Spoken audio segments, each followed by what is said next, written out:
Welcome back, ladies and gentlemen, to the June 6th, 2020 edition of Pro Wrestling Throwdown. Caleb Black, Luke the Big Dog Williams, in-studio producer Max Fury, my son, Jordan, he's over there too. It is time for This Week in Wrestling Part 2, SmackDown. Another pointless fucking waste of 2 hours of my life. It's so bad. There were some pluses on SmackDown. Here's the thing, alright? The WWE... Between NXT UK, 205 Live, Raw, SmackDown, NXT, Superstars. Main event, whatever. They've got like 13 fucking hours to play with. Yeah. 13 hours of primetime wrestling television, and don't forget, they own an entire network where they can just book wrestling things that are good. Yeah. Instead, they don't do that. And they book awful things that are bad because they fucking hate wrestling fans. No, they have to. There's no way. Look, here's your SmackDown review. Jeff Hardy cuts a promo at the beginning talking about how it was Sheamus who framed him. Sheamus beats the shit out of him. Baron Corbin wrestles Otis to get his crown back. To be fair, Otis and Baron Corbin wasn't a bad match. I love Baron Corbin. We always talk about how great he is. We love Otis. That should have been your main event, considering you didn't have a champion, and he's your Money in the Bank guy, and Corbin's your top heel. But what the fuck do I know about booking? Otis wins by DQ. Miz and Morrison are pulling pranks on childish, stupid frat boy pranks on Braun Strowman. Mm-hmm. Lacey Evans beats Sonya Deville. Drew Gulak and AJ Styles actually have a wrestling match. It's fucking on a wrestling show. Who'd have thought? Who thought of that? Whose idea was that? Fucking stupid is what it was. And then we close the main event with the New Day and Shorty G in a 6-man tag match against Nakamura, Mojo Rawley, and Cesaro. Shorty G getting the pinfall. With Shorty G getting the pinfall, and then to close out SmackDown, Braun Strowman pushed over a bit. I have a question about SmackDown. Yeah. I have an answer. Where is the mystery hacker? I haven't seen him. You know what? He should have broke the Jeff Hardy story. He got bored with stupid wrestling and fucking stopped hacking into their system.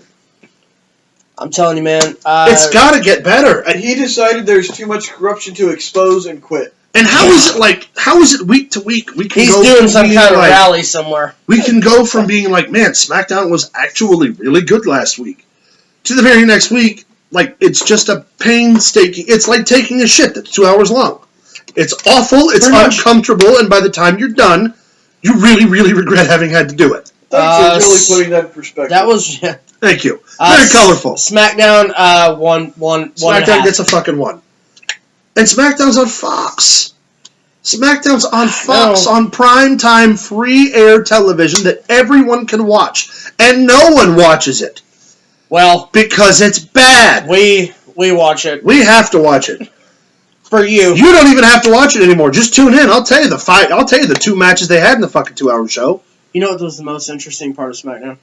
When it was over? My plea for Curious Sign on the last video. Yeah, fuck Nia Jax too while we're at it. Charlotte Flair, still the MVP of the WWE, I guess. Yeah. She's killing it. I'm sorry, we did miss something. Bayley and...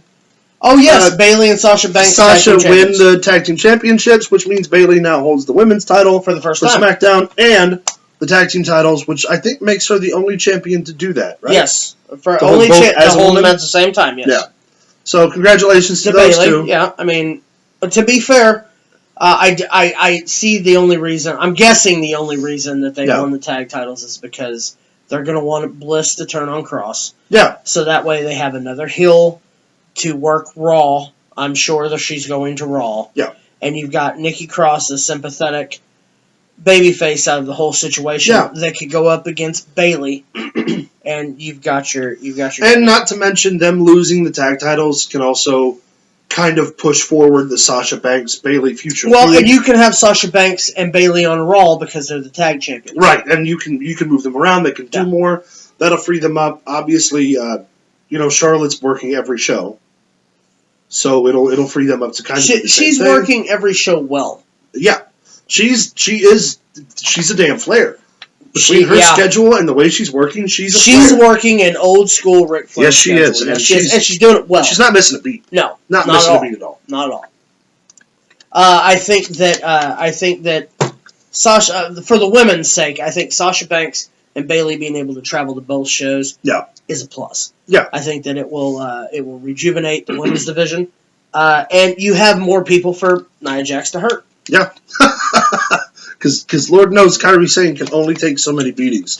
That's all we got for SmackDown, y'all. Tell us what you thought about SmackDown. Tell us what you think about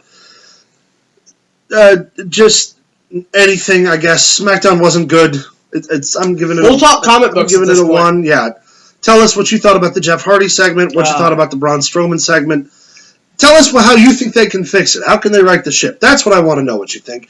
And there are 3 ways you can tell us how to do that. You can hit us up on Facebook at facebook.com/ProWrestlingThrowdown. You can send us an email at ProWrestlingThrowdown@gmail.com. And, of course, you can always leave us a comment below. Don't forget to like, subscribe, stay tuned for part 3 when we cover AEW Dynamite.